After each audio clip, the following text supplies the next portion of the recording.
Hello, and welcome to Feel Good Norfolk, the podcast that's all about connecting the wonderful people of Norfolk with the things that make them feel good. I'm your host, Sarah Groves, and I'm thrilled to embark on this wellness journey with you. As a non-profit dedicated to supporting your well-being, this podcast is all about bringing you insightful conversations, expert advice, and heartwarming stories to inspire and uplift you. Each week, we delve into a different theme, carefully curated to align with the rhythm of the seasons and the pulse of life.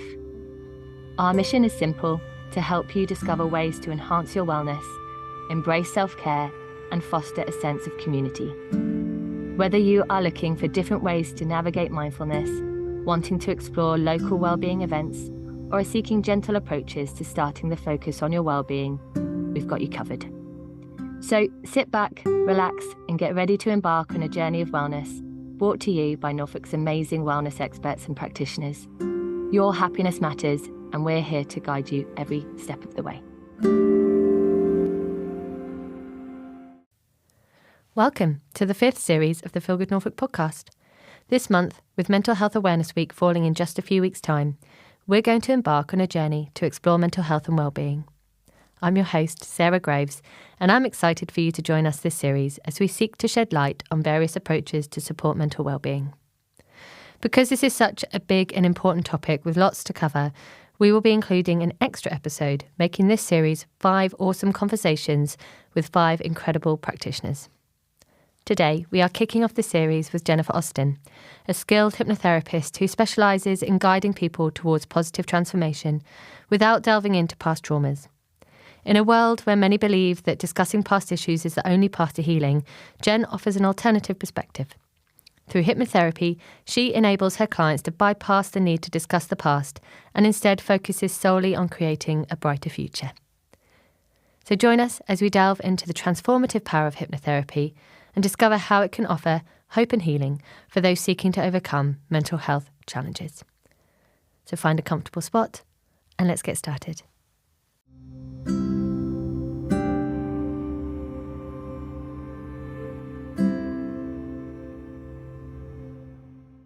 Hi, Jen. Hello. Welcome to the Feel Good Norfolk podcast. Thank you for having me. Yes, brilliant. I'm really happy that you're here. So could you start by sharing with our listeners your journey into hypnotherapy and how you discovered this unique approach to helping people with their mental health?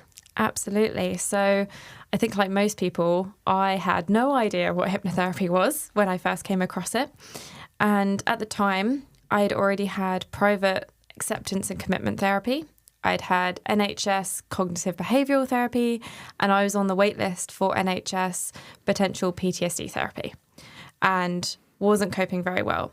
So previously I had been on medical leave for 6 months and then unemployed for 6 months, all because of a serious skin condition. So I've always had really severe eczema, and then that kind of developed into steroid withdrawal, which led to my mental health issues. And then lockdown happened, I lost my job, everything spiraled. So this was at a time when I was trying to get back into work, but I was struggling to function, having daily panic attacks. And my friend basically said to me, "Have you considered hypnotherapy?" And I was like, "What is that?" You know, some sort of weird magic trick. Made me think of Derren Brown, you know. Yeah. And I knew how much it had helped my friend. So I thought, okay, let's go along to this free consultation.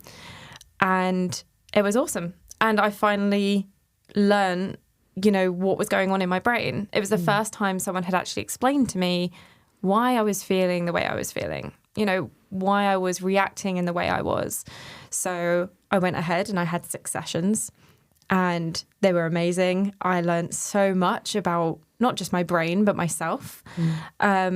And I've only ever had 1 panic attack since. And yeah, I was at a time in my life where I was sort of looking for a new career. I was looking for a new challenge. Previously, my career had been in marine biology, evolutionary and behavioural ecology. And now I was stuck at this point where I'd been through such massive traumas and changes that I didn't really know what I wanted to do anymore. But I loved my hypnotherapist so much, and I realised I could be that for someone. So yeah, I said to my hypnotherapist, "Where did you train? I need to do exactly what you did." So yeah, I went to the school that she went to and studied for a year.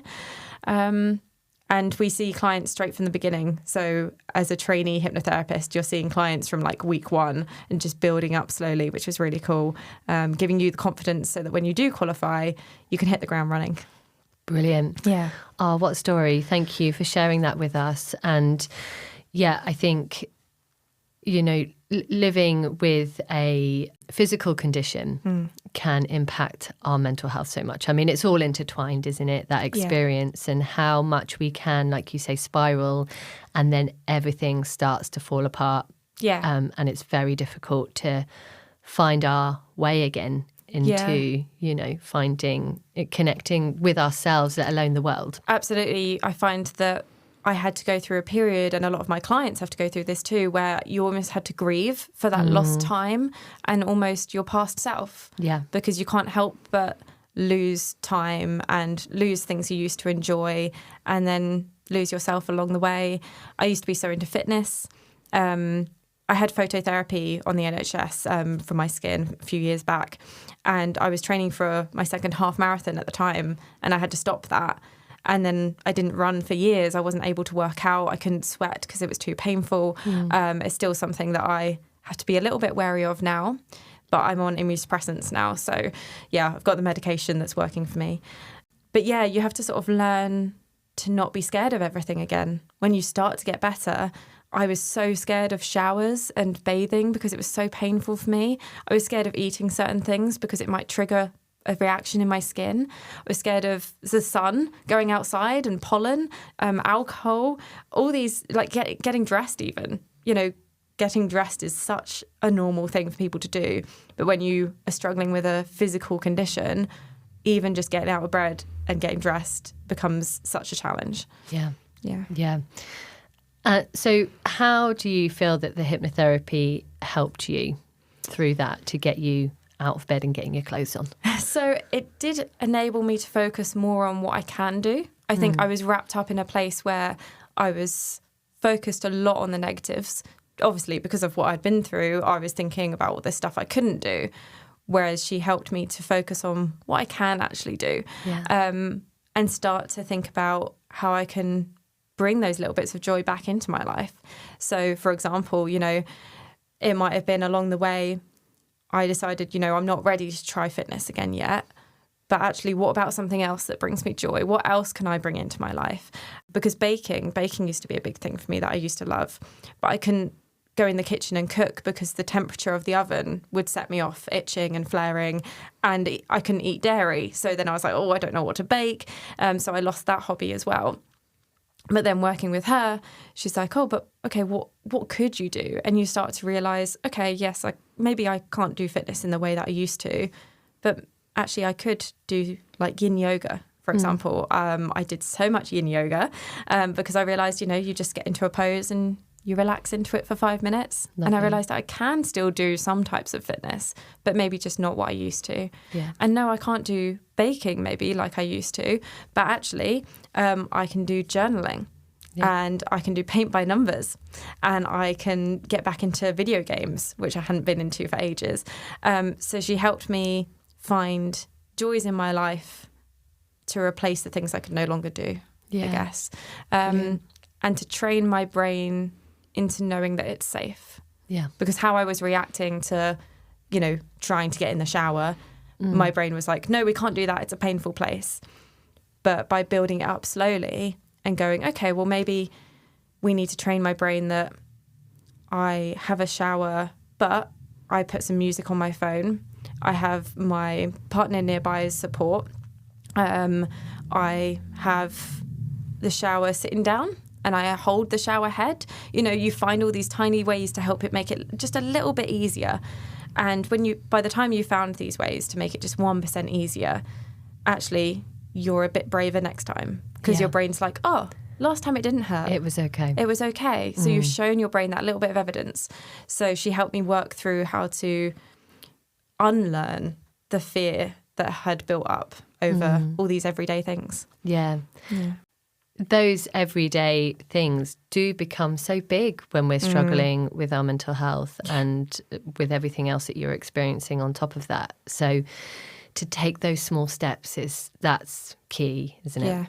Yeah, absolutely. I mean, like going back into the office was something that my body, for some reason, didn't like doing.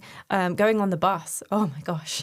I'd just sit on the bus and absolutely just cry and have a breakdown. Couldn't really tell you why. From an intellectual point of view, obviously, I knew that I was safe on the bus and nothing bad was going to happen. But that primitive part of my brain was like, we're coming out of lockdown, you know, you're not safe, there's too many people around, you don't know when you're getting off, all these sort of thoughts and fears. Yeah. Whereas actually when you break it down into tiny bite-sized steps, it becomes a lot easier to manage. And I kind of guess I was seeing everything as, oh my God, I need to get on the bus, I need to go to work, I need to start a new job. Whereas actually she was like, actually right now all you need to do is put your socks on. Yes. Let's start there. Brilliant. Yeah. Oh, she sounds lovely. Oh, I love her so much. She's great. Oh, yeah, I keep in touch with her still. And yeah, I sent her an email to be like, oh, I've got my own business now. You know, this is thanks to you. Yeah. Yeah, she's still practicing, but she's winding down, sort of ready for retirement. Yeah. Amazing. Pass the baton to you. Yes.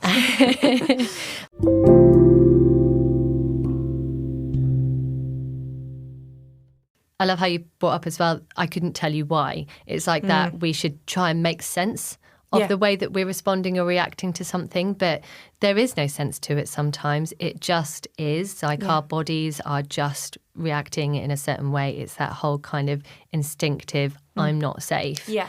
And so the body is convinced that we need to go into fight or flight or freeze mode. Yes. And then everything else unfolds from there, whether that's panic attacks or skin conditions or not being able to get out of bed because that's our safe place. And anything beyond that is way too scary. Absolutely. We resort back to, you know, what our primitive ancestors used to do.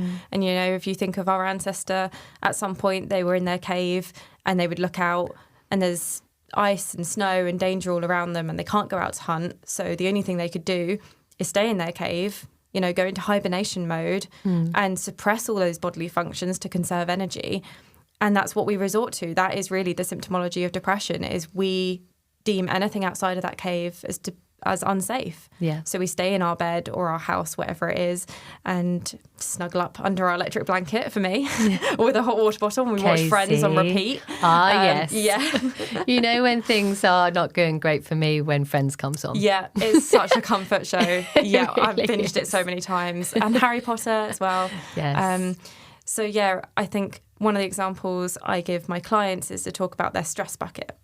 Because they'll say to me, for example, one particular client I'm working with at the moment has health anxiety.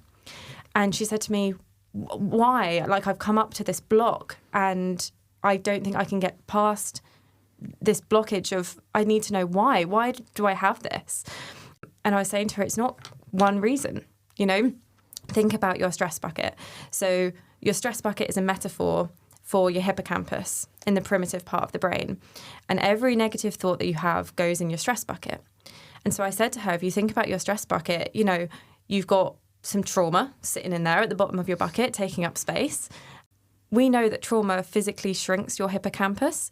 So that's almost like your bucket getting smaller. So you have less capacity. So if you've got trauma sitting in your bucket's a little bit smaller. It's filling up with negative thoughts. It could be the fact that, for example, you've got a bad relationship with your mum, or you're struggling with the bills.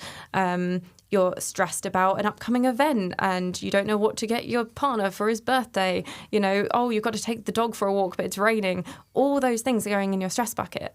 So it's not necessarily sitting down and going, right, I have health anxiety because this. It's going, I have health anxiety or I have any kind of mental health condition because my bucket's too full. And that's the reason that she needed to get past that blockage, was she sat down, she drew a bucket and she drew everything that was in her bucket. And now when she wants to know why, she goes back and does that exercise again. She can look at her bucket and be like, right, this is why I'm struggling. Look at all the stuff I'm dealing with. Yeah. So it's very rarely just one reason. Yeah. And what we were saying before we started recording actually is that we mustn't compare ourselves. We mustn't compare our stress buckets or our traumas or our general kind of negativities and experiences and challenges to other people and think that because our bucket is overflowing and we're not coping that we're failing in any way. No. Because everybody's bucket is different shapes and sizes, and we all respond so differently, and we don't get to choose really how we react to certain experiences and challenges. No, I mean, everything that we do, everything that we respond to and how our behaviours are because of all our past experiences. So you might, I think I've given this example on my Instagram in a little reel, but I gave an example of, you think of two people, say they were in a car accident together and they experienced exactly the same trauma. One of them could develop PTSD and one of them might not. And that's because of how full their buckets were before the accident. Yeah. So one of them might have a really secure job and a good wage, comfortable living and a good relationship. The other one might have had a really tough childhood and be going through a breakup and struggling to pay the bills. So when that trauma happens to both of them, it's exactly the same trauma, but they're going to react completely differently based on everything else that's already happening and has happened to them years ago. Yeah. It's so good to have that visual as well, though. That reminder, I think that's such a great exercise that you did with your client, that you can actually draw it and see it and be like, okay, there's a lot going on for me, leading up to this point. So, that's why I'm not coping quite so well at the moment. Yeah.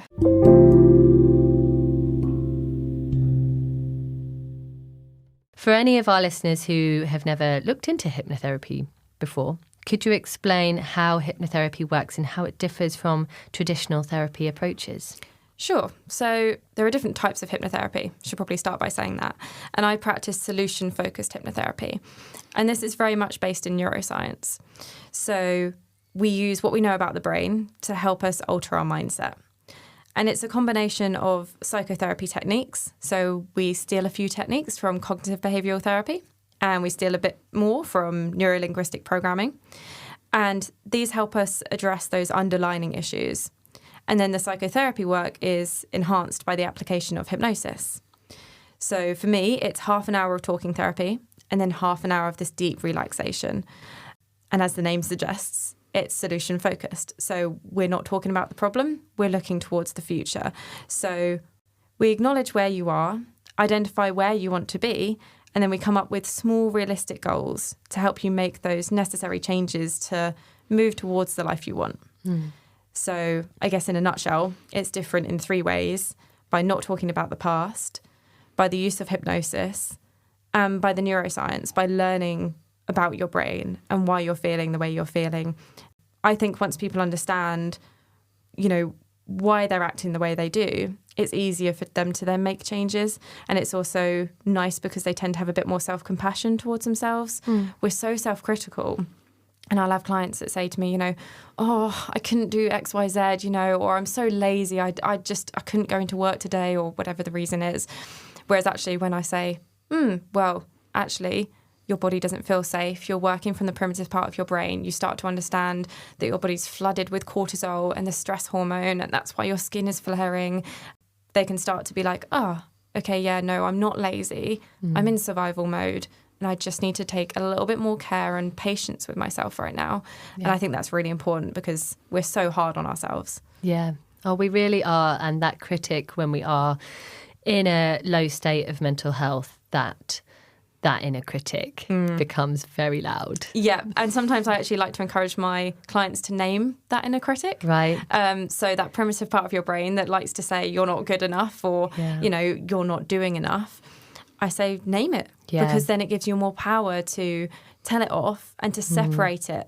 So I've got people who name theirs Karen. Karen comes up a lot. Karen. Of course. Steve, Eric, Steve. all sorts. And then you can say, right, Steve, shut up. I'm not listening to you today. And you know that Steve is lying to you, you know, and actually you can question Steve and be like, well, actually, where's the evidence for that? And most of the time with these negative thoughts that we have, if we stop and question them, actually, there isn't much evidence that those thoughts are true. Yeah. Oh, yes, that's so good. What a great technique. It also makes people laugh, right? Yes, it makes you and smile. when we and you bring humour into it. And once we can shift out of that real kind of heavy state where we're convinced that everything is crap and we're crap and, everything's against us. It's like, actually, if we can just have that glimpse of some humour or some softness, that it can be the thing that can nudge us towards feeling better again.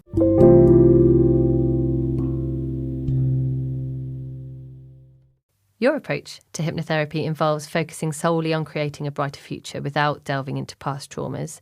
How does this approach help people overcome mental health challenges, and what transformations have you seen in your clients, do you think? Amazing. I love this question. Okay, so how does this approach work is the first part. So neuroplasticity is our brain's ability to change and adapt, right? So this is happening constantly all through our life. It slows down slightly as we get older, but it never stops. And if you think about it, there would have been a time in my life, for example, I'm looking at my glass of water next to me. There was a time in my life I couldn't pick that up, right, when I was a child. And now I could pick that up and walk up the stairs while on the phone, and I wouldn't even have to think about it. So those behaviours have been ingrained and they've sunk below the level of consciousness. So these behaviours are now hardwired into our brain. And by picking up that glass over and over again throughout my life, I've strengthened the pathway in my brain associated to that behaviour. And our brain has about 100 billion neurons, right? And each of those can make 250,000 connections. So there are about 1 million more potential connections in your brain than there are stars in the Milky Way. Wow. Yeah, it's really cool. I love a bit of neuroscience. It's incredible. So all these connections and these pathways in your brain are strengthened through repetition. So every time, you look in the mirror and you say to yourself, oh, I hate how I look, or I'm not good enough, you just strengthened the pathway associated with that thought. Okay, and that thought is going to become stronger and stronger. So the same with traumas. So the more we talk about trauma, or the more we talk about the issue or the stress or the problem, you're actually strengthening the pathways in your brain associated with that issue. And the parts of the brain that process imagination and reality are right next to each other.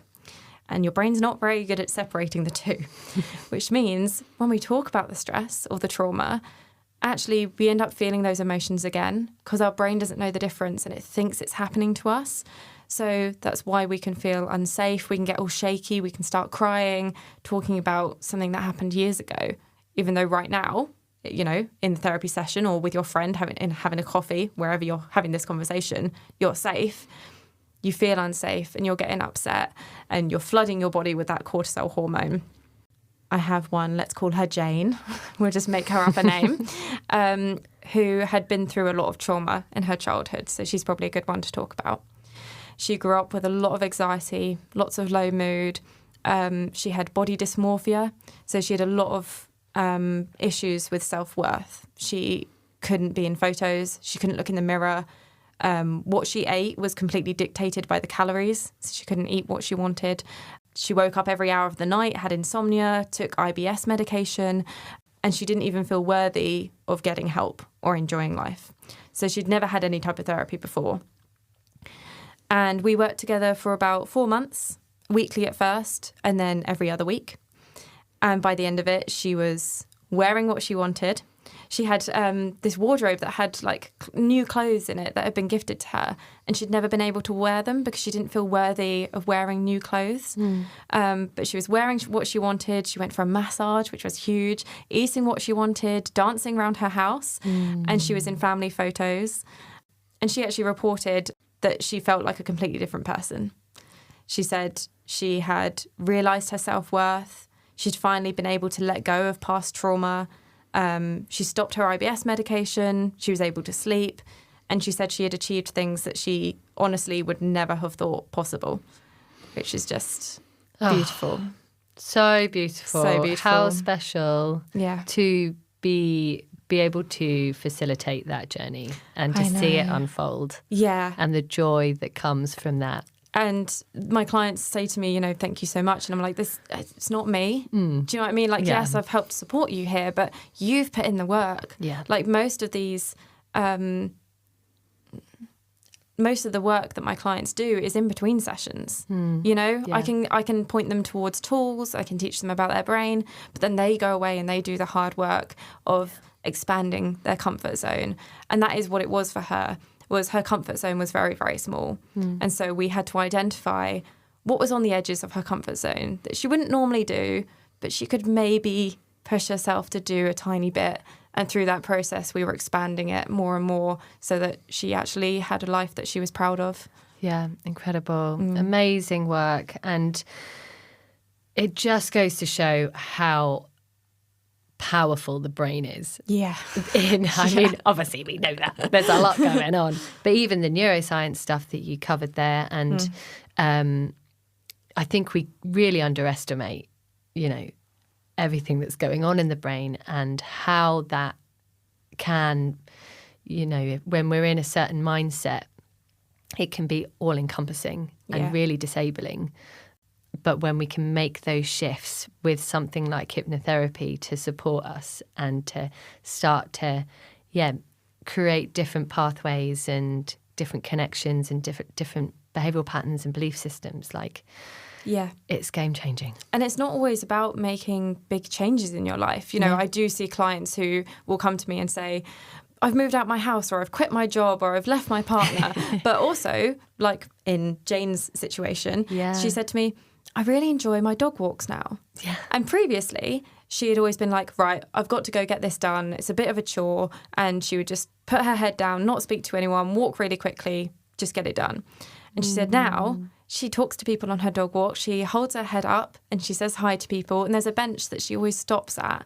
And she'll sit down and just take a moment because she's worthy of that moment and enjoying the time. And she hasn't actually done anything different, if you see what I mean. She's still going on her daily dog walk, but the whole mindset around it has changed.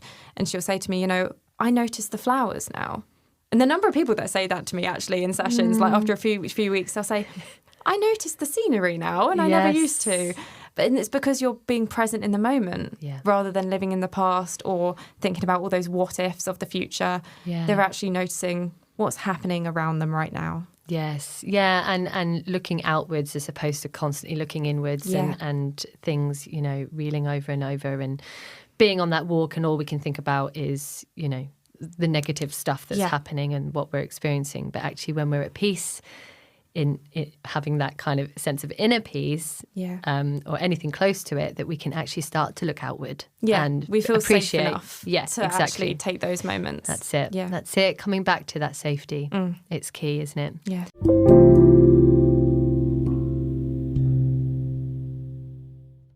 Many people believe that discussing past traumas is essential for healing. How do you challenge this notion with your clients, and what benefits do they experience by bypassing the need to discuss past issues? So I would say it's different for everyone. So some people will want to talk about their past and their trauma. They will feel the need to talk about it to be able to move on. And that's absolutely fine. That's great for them because there's so many talking therapies out there with that option. So if you want to talk about your trauma, great. Go do it. Talking therapies are really effective. But there are people like Jane, for example, who had never gone to get support because she didn't want to talk about it. So for some people, the benefits of bypassing discussing those issues is actually the possibility of support. They know that they can actually go get help, and I'm not going to ask them about it. I couldn't tell you, even if I wanted to, what trauma Jane went through. I didn't need to know. So it enables them to go and get the help that they actually want. Some people want both. So they want to be able to talk about their trauma, and they've talked about it and they've talked about it. And then they reach a point where they're like, okay, well, I've talked about it now. How do I move on from this? Yeah. And they want a process where they can enjoy their sessions. So obviously, talking about the trauma is difficult. Regardless of whether you want to or not, it's a really difficult thing to do. It's emotional and it brings up a lot of difficult feelings in our body. Whereas with solution-focused hypnotherapy, clients really enjoy sessions. We're talking about what's been good. We talk about what they've achieved, and I'm like their little cheerleader, and anything. Like if they say, I brushed my teeth this week, I'm like, yes, you did. Wherever they're at, I will meet them there, and we will celebrate whatever they've done that week. And they can start to imagine the life they want. And by setting that little goal to move towards it, they come out of session always feeling better, always feeling more positive than when they started session. And I think that's a big benefit as well, because as good as talking therapies are, generally, especially in my experience, I'll come out of a talking therapy and be like, I need to go lay down for an hour. Yeah. Do you know what I mean? I need to go process. That was really difficult. So yeah, it's a nice thing to be able to offer people a different alternative and say, actually, there is a different type of therapy out there. If you want to feel positive and good right at the end of session, then this is an option for you. Gorgeous. Yeah, that energizing and finding the joy, which is something that we've loved talking about on the podcast as well, and really tapping into that, and how when we do something that makes us feel good, we get that boost of oxytocin, which then counteracts all those stress hormones that are running through the body. And then when we've got that physiological good stuff happening, then it really just then shifts our mindset. Everything. So this is what I say to my clients all the time. I talk about serotonin in like most of my sessions.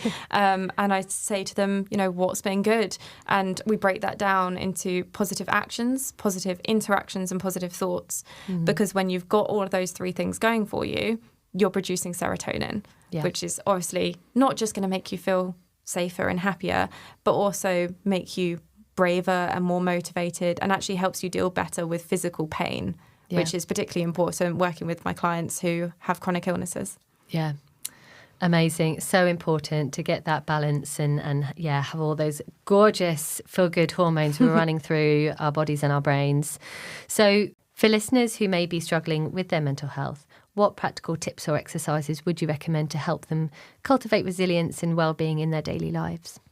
So a really simple practice that I get all of my clients to do, which is very relevant to what we just said about serotonin, is to start a good things journal. And by journal, I don't mean you have to have a notebook. You could do it on your notes app on your phone, or download an app or a scrap bit of paper or a post-it note. It doesn't matter. But every night before you go to bed, write down a list of what's been good that day. And when I say what's been good, they can be really tiny things. Sometimes people think that they need to have, achieved something. And I don't mean that. I mean that they watched Friends and it made them happy, that they had a nice cup of tea, that they saw a bird through the window, whatever it was, just focusing on what made you smile that day. And some people will be able to come up with, 10 easily, and some people will struggle to come up with 2. So what I would say is write down as many as you can easily think of, and then try and write one more, because that is when you're really pushing your brain, right? And what we're doing through this practice is, because your brain doesn't know the difference between imagination and reality, thinking back over what's been good that day causes you to create more serotonin. You're imagining yourself drinking that cup of tea, for example, whatever it is that's gone well. And you're rewiring your brain so that we're strengthening those pathways related to the good things. So over time, with this practice, not only are you increasing serotonin in your body, but you're training your brain to naturally think more positive and to naturally notice these things. I don't know if you've ever had that experience where maybe you're like looking to buy a new car or something, or a new phone, and then suddenly you notice, I don't know, if you've been looking into Toyotas, for example, suddenly you notice there's Toyotas everywhere. Yes. Yeah. So your brain's going to focus in on what you're looking for. Yeah. So after a little bit of time doing this, your brain's going to be like, I wonder what's going to be good today. I'm looking for the good things. Yes. What am I going to write down tonight?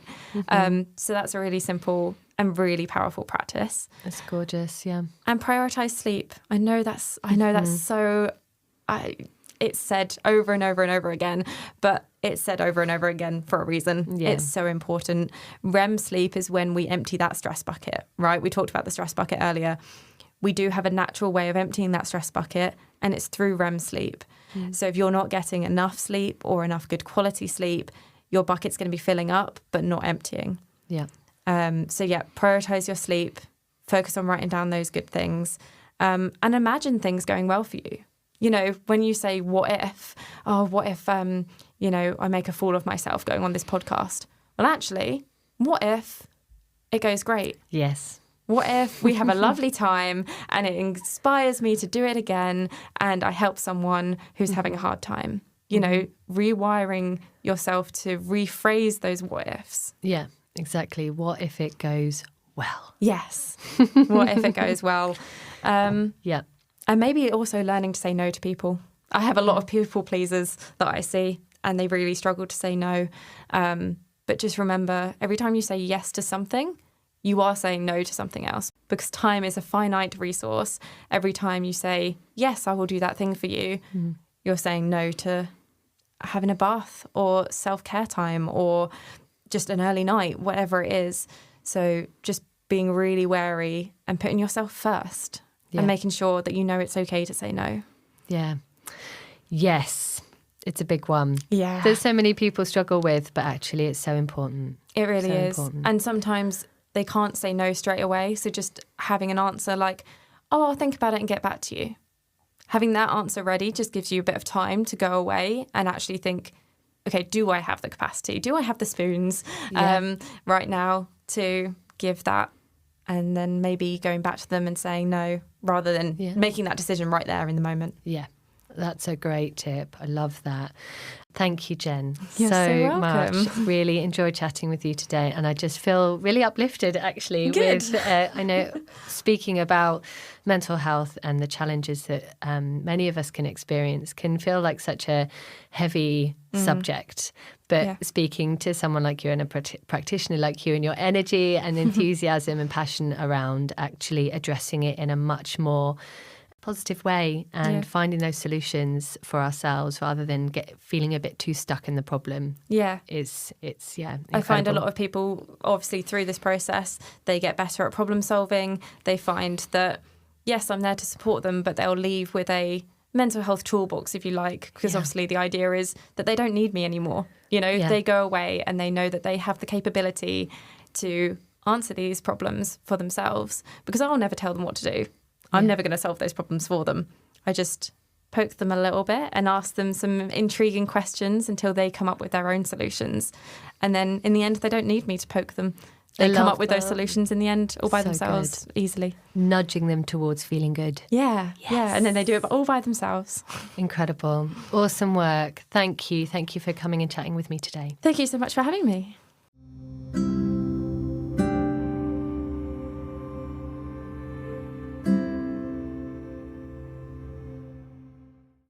Jen, thank you so much for joining me today and sharing your expertise on hypnotherapy for positive transformation. To our listeners, may you find inspiration and hope in today's conversation. Stay tuned for more insightful discussions on the Feel Good Norfolk podcast. Until next time, may you be well and resilient on your journey to a steadier state of mental well-being. And remember, there are so many different ways to start that journey to feeling good. You might like to simply start with noticing what makes you smile.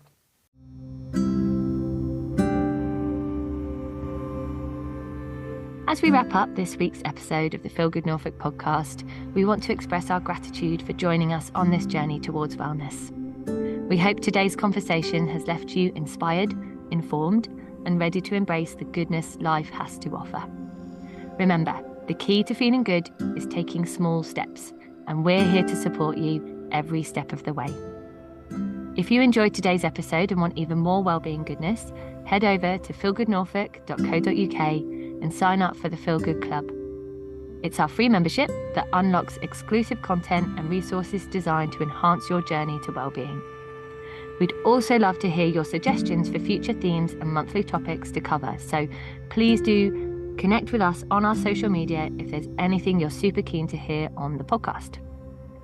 All that's left to say now is a big thank you for being part of our community. Until next time, I'm Sarah Groves, signing off with a reminder that your well-being is a priority. Take care and keep finding ways to feel good.